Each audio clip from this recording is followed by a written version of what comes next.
Welcome back, everybody. Today we're tackling something that I think a lot of you are interested in, and that's passive income. Yeah, it's a very hot topic. It is very buzzy, but also I think often misunderstood. Victor. So we're doing a deep dive today. We've got a whole stack of articles, research, all sorts of stuff. Oh, yeah. We've got Shopify in here, Uh-huh. Entrepreneur Magazine, even the FTC. Wow. We're going to separate the hype from the reality. Okay. Because I think some of what we think we know about passive income is actually maybe not true and could be holding us back. You think?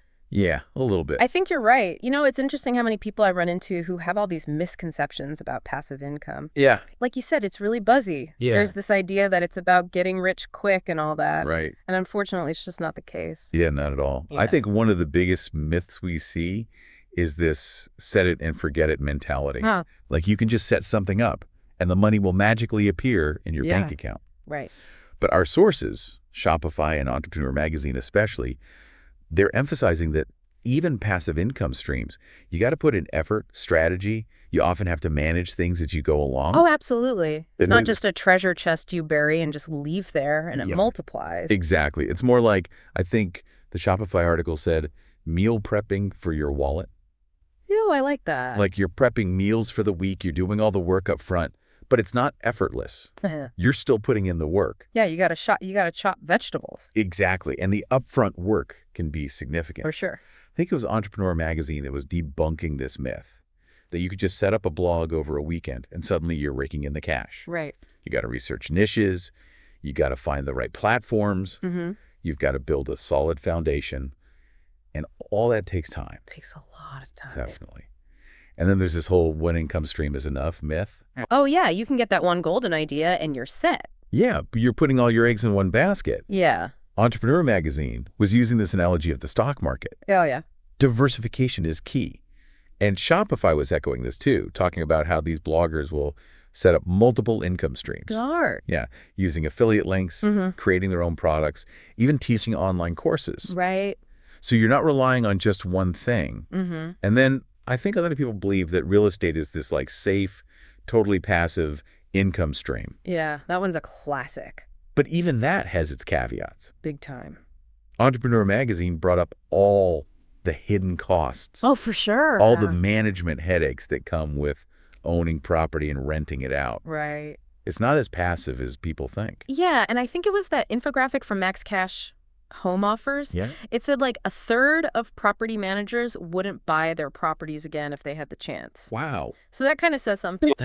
That's really interesting. So far we've kind of busted a couple of myths here. Yeah. It's definitely not about effortless riches. Right. But there's one more misconception I want to address, and that's the idea that a great idea equals automatic success. Yeah, like build it and they will come. Yeah, exactly. It doesn't work that way. Even if you have this amazing passive income idea, Right. it won't make money if nobody knows about it. You got to get it out there. Entrepreneur Magazine was talking about this and emphasizing that even passive income needs some active marketing and promotion. Oh, absolutely. And Shopify had some examples of this, like these affiliate marketers who are using social media, building email lists, doing all that SEO stuff to drive traffic to their sites. Yeah, that makes sense. Yeah, so it's not just creating the product or whatever, it's getting it out there to the right people. For sure.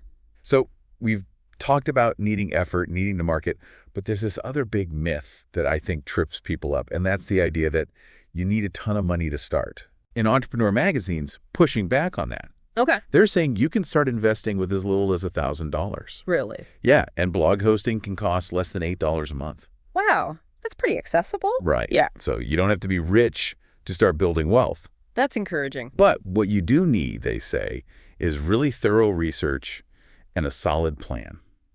Okay, so we've busted a lot of myths. We've talked about the effort involved. I mean, are you telling me to just give up on my dreams of financial freedom?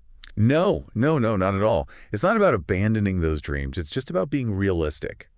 It's about understanding what it really takes to build something sustainable. Okay, that makes sense. The Medium article we have here makes a really good point, They're saying it's crucial to find something you enjoy because you're going to be putting in effort up front. Right. It's not about working less. It's about working differently. Yeah, I like that. So Okay, we're being realistic. Okay. We're acknowledging the effort involved. What are some paths to passive income that actually have some real potential? You want to talk about that now? Yeah, let's get into some examples. All right, sounds good. Let's start with something that's really popular now, like creating and selling digital products. Oh, yeah, that's a good one. That's the beauty of the digital age, right? Definitely. The Medium article highlighted some people they were having success with ebooks and digital guides. They're saying it's important to find your niche, create something valuable that people want to pay for. Absolutely. And platforms like Shopify, they make it so easy to sell those products directly to your audience. Right, right. And think about it. No inventory, no shipping headaches, just pure profit. That's pretty appealing. Let's talk about another hot topic. Affiliate marketing. Okay. Shopify has this great step-by-step guide on how it works. But they use this example of the True Crime Obsessed podcast. Oh, yeah, they're doing really well. They have this whole audience of people who are passionate about true crime. And they just recommend related products using these affiliate links. Yeah. And it's so natural. Yeah, it doesn't feel salesy at all. Right, and it works for them. They're making money. Yeah. And they're providing value to their listeners. That's the key, isn't it? Exactly. And Shopify had some numbers on successful affiliate marketers. Oh, wow. There's this guy, Pat Flynn, reportedly making 6 figures a month just from affiliate marketing. No way. Yeah, that's crazy. Wow, so it can definitely work. It can definitely work, Yes. but it's not going to happen overnight. Right. This guy's been at it for years. That's the thing. People think it's instant, but it's not. No, it takes consistency, patience. Now let's talk about something a bit more traditional. Rental income. Oh, yeah, real estate. We talked about it before, not being totally passive, Yeah, but it's still popular. People want to build wealth through property. for sure. It does have its pros and cons. Right.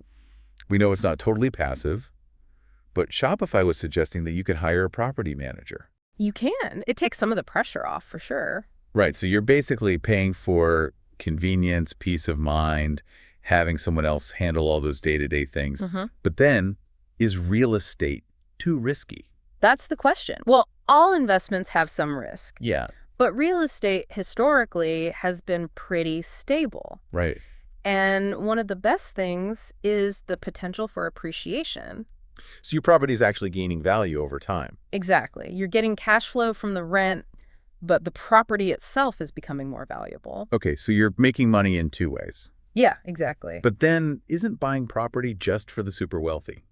That's a common misconception. It is. There are actually lots of financing options. Really? Yeah, mortgages, partnerships, even crowdfunding platforms. Wow, I didn't know about that. Yeah, so you can invest in real estate with less capital than you think. Okay, that's interesting. So we've talked about a few realistic paths here. Digital products, affiliate marketing, rental income. It seems like there's no one perfect solution. Right, it really depends on your individual goals and circumstances. Totally. But before we move on, I really want to talk about avoiding scams. Oh, yeah, that's a big one. Because we all know there are these opportunities out there that promise you'll get rich without doing anything. Those too good to be true things. Exactly. And it's easy to get sucked in. Especially when you're just starting out. So that FTC article we have, they have some really good tips on spotting red flags and protecting yourself. Oh, good. Like one of the biggest warning signs, high-pressure sales tactics. Oh, yeah. Get in now before it's too late. Right. Or unbelievable testimonials. They promise overnight riches. Yeah, like you're going to be a millionaire by next week. If it sounds too good to be true, It probably is. it probably is. And the FTC says to watch out for upfront payments or requests for gift cards. Oh, yeah. Those are classic scam techniques. Really important to do your research, check for reviews, complaints, maybe even talk to people who have experience with whatever you're looking into. Yeah. Due diligence is key. So as we move on to the next part of this deep dive, what's the main thing you want listeners to take away about passive income? I think the most important thing is to be both excited and realistic. Don't let the hype blind you to the work involved. Right. You got to balance that enthusiasm with some grounded reality. Yeah, passive income can be a great tool for building wealth, but it's not a magic button. Exactly. Yeah. It takes effort, it takes strategy, and it takes being realistic about what's possible. Absolutely. We'll be right back after a quick break to dig deeper into specific types of passive income and explore how you can start creating your own path to financial freedom. Sounds good. All right, welcome back. Before the break, we were talking about myths, Yeah. and I want to talk about something specific now. Okay. Drop shipping. Have you heard about this? Yeah, dropshipping's huge right now. It's like almost too good to be true. It does sound that way. Selling products online without actually, like, touching the inventory yourself. Right, you don't have to store anything. How does that even work? Well, it's all about finding the right partners. Okay. You work with suppliers. Uh-huh. A lot of people use AliExpress. Shopify mentioned that. Okay. And they handle all the storage, the shipping, all that stuff. So I'm basically the middleman. Pretty much. I find the products, connect the customers with the suppliers. Yeah, you curate a selection. Okay. You set up an online store. A lot of people use Shopify for that. Right? You list the products, and when somebody buys something, the order goes straight to the supplier. Okay. They ship it to the customer. And I never touch anything. Exactly. That's amazing. Yeah, it's super streamlined. Especially if you don't have a lot of money to start with. Right. Low overhead is a big advantage. You don't need a warehouse. You don't need to buy all this inventory up front. And it's flexible, too. You can run your business from anywhere. Oh, that's great. You can easily add or remove products as trends change. So I could test out different things. Yeah, see what people are buying. Without being stuck with a bunch of stuff nobody wants. Exactly. That's pretty cool. But there must be some downsides. Of course, every business model has its challenges. What are some things to watch out for? One of the biggest is finding good suppliers. Okay. Yeah. You need people who will provide quality products, good customer service. Makes sense. Because if the supplier messes up, it looks bad on me. Exactly. It affects your brand reputation. So how do I make sure I'm working with the right people? Well, Shopify really stresses doing your research. Okay. Don't just pick the first supplier you find. Right. Check reviews. Like where? Places like Trustpilot. You can even order samples to check the quality yourself. Oh, that's smart. And get everything in writing, a clear agreement. What are some red flags, like if a supplier's not so good? Well, if their prices are way lower than everyone else, Yeah. that could be a sign of bad quality. Okay. Or if they're slow to communicate, not very transparent. So basically, you want a supplier who's easy to work with. Exactly. Responsive, gives you updates. Like a partner, not just someone you're buying from. Yeah, exactly. Your suppliers are an extension of your business. Okay, that's a good way to think about it. But if I'm not handling any of the products, what about profit margins? That's the big question. Can I actually make decent money with this? Well, Shopify was saying that dropshipping gives you more control over your margins compared to something like affiliate marketing. Okay, how so? Well, with affiliate marketing, you get a fixed commission. Right, set by the brand. But with dropshipping, you set your own markups. Oh, interesting. You decide how much to charge for the products in your store. So it's about finding that balance. Right. Competitive pricing, but also making sure I'm actually making money. Yeah, you need to cover your expenses, the supplier's fees, and still have profit left over. This is making me think. Maybe focusing on niche products with less competition. That's one strategy. You can charge a premium if there's not a lot of other people selling the same thing. Or you can go for volume. Popular products, lower prices, but you make money on the sheer number of sales. Interesting. But honestly, is dropshipping truly passive? That's a good point. It seems like there's still a lot to do. Yeah, you're not just sitting back and watching the money roll in. Finding suppliers, setting up the store, marketing. Dealing with customers. It's more like working smarter, not necessarily working less. I think that's a good way to put it. Okay. It can be more passive than traditional retail, but it's not completely hands-off. Okay, I get it. So what about affiliate marketing? We talked about that earlier, too. Yeah, that's another popular one. You promote other companies' products, get a commission on the sales. Yay! What makes that model appealing? Well, it's really accessible. Okay. You don't have to create your own product, deal with inventory or shipping. So lower risk, less investment up front. Yeah, for sure. Shopify said almost 80% of online businesses use affiliate programs.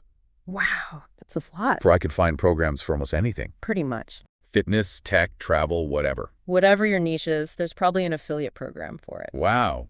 And I could choose things that I'm actually interested in. Absolutely. That's what Shopify emphasized. Providing value to your audience. Right, not just trying to sell anything and everything. They use that True Crime Obsessed podcast again as an example. Yeah, they're great. They have this loyal following. People trust their recommendations. Because they're genuine. Right, they actually love true crime. Yeah, it's not just a sales pitch. So how do I find these programs? Well, you can start by Googling, Okay. especially if you know which brands you want to work with. Right. But if you want to explore more options, there are these things called affiliate networks. Oh, what are those? They connect affiliates like you with companies that have programs. Okay. It's a central platform where you can browse, apply, track your commissions. This sounds useful. Yeah, Shopify listed some popular ones. Like what? CJ, ClickBank, ShareASale. Okay, so I found some programs I like. What should I be looking for? Well, commission rates are obviously important, Yeah, got to be sure it's worth it. but don't just chase the highest percentage. Right. Look at the quality of the product, Yeah. the reputation of the brand. Okay. Make sure it's relevant to your audience. It goes back to that authenticity thing. Exactly. Choose products you believe in. Okay, but how do I actually promote these products? Well, social media is a tool. But is it just about spamming links everywhere? Not quite. Okay. Content creation is key. What do you mean? Blog posts, videos, even podcasts like this one. Okay. You need valuable content that naturally includes your affiliate links. Shopify was saying to focus on solving problems for your audience. Yeah, give them something useful. Right, and then sprinkle in those recommendations. Exactly. It feels more organic that way. So I'm building an audience. Yeah, it takes time and effort. And it's about being transparent. Right. Uh, The FTC has rules about disclosing affiliate relationships. You have to be upfront with your audience. So like a little disclaimer. Yeah, just let them know you might earn a commission. Okay, so we've talked about digital products, affiliate marketing. Yeah. What else? Well, we touched on rental income, Right. owning and renting out property. That's a classic. Yeah, it can generate cash flow, build wealth over time. But we know it's not totally passive. There's often a lot of management involved. Talked about hiring a property manager. Right, that can be a good solution if you want more passivity. But it costs money. Right. You have to pay those management fees. Okay. It's a trade-off. Time versus money. Exactly. But a lot of people are worried that real estate is too risky. Yeah, that's a concern. Well, all investments have some risk, Right. but real estate is generally considered pretty stable, Okay. and you have the potential for appreciation. So the property value goes up. Exactly. You're making money from the rent, but also from the property itself increasing in value. Double win. But isn't buying property super expensive? That's another misconception. Really? There are all sorts of financing options out there. Oh, like what? Traditional mortgages, partnerships, even crowdfunding. Crowdfunding for real estate. Yeah, you can invest with a smaller amount of money. Wow, I didn't know that. So it might be more upfront investment than some other methods, but it's not out of reach. Okay, that's good to know. So we've explored a few options here. Mm-hmm. Digital products, affiliate marketing, rentals. Each has its pros and cons. Right. There's no one right answer. What are some final thoughts for our listeners Mm-hmm. as they start exploring these different paths? I think the biggest thing is to be excited but realistic. Okay. Don't get sucked in by the hype.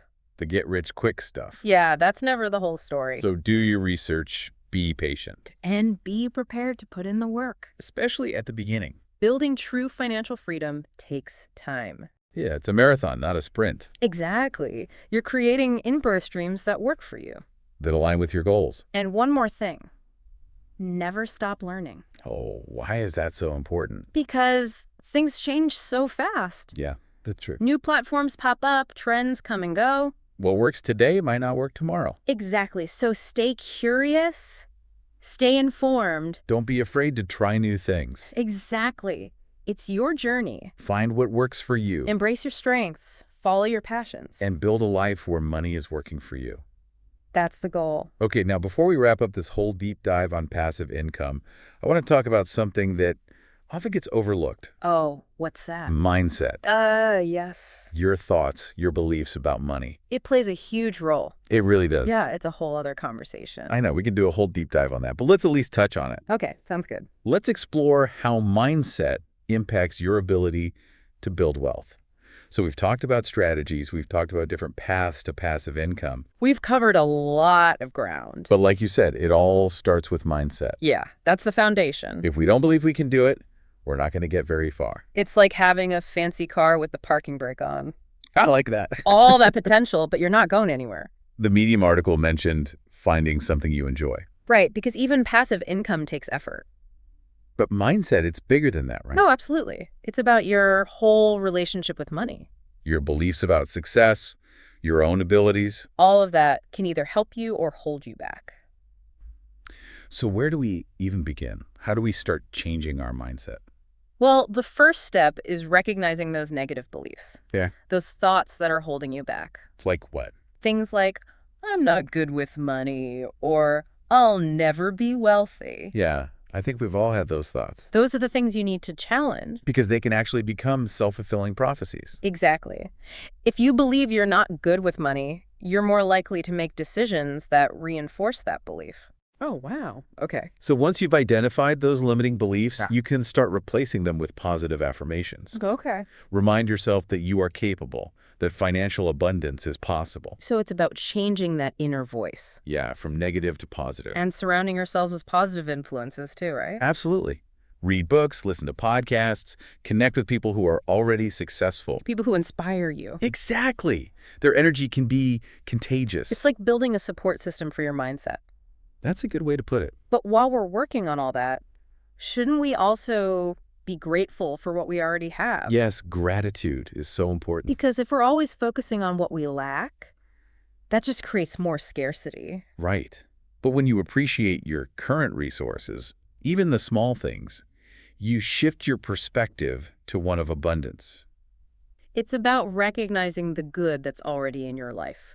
And that can attract more good. I love that. Yeah. So it's not just about the strategies, it's about cultivating this positive mindset. Exactly. The internal work is just as important as the external work. That's a great reminder.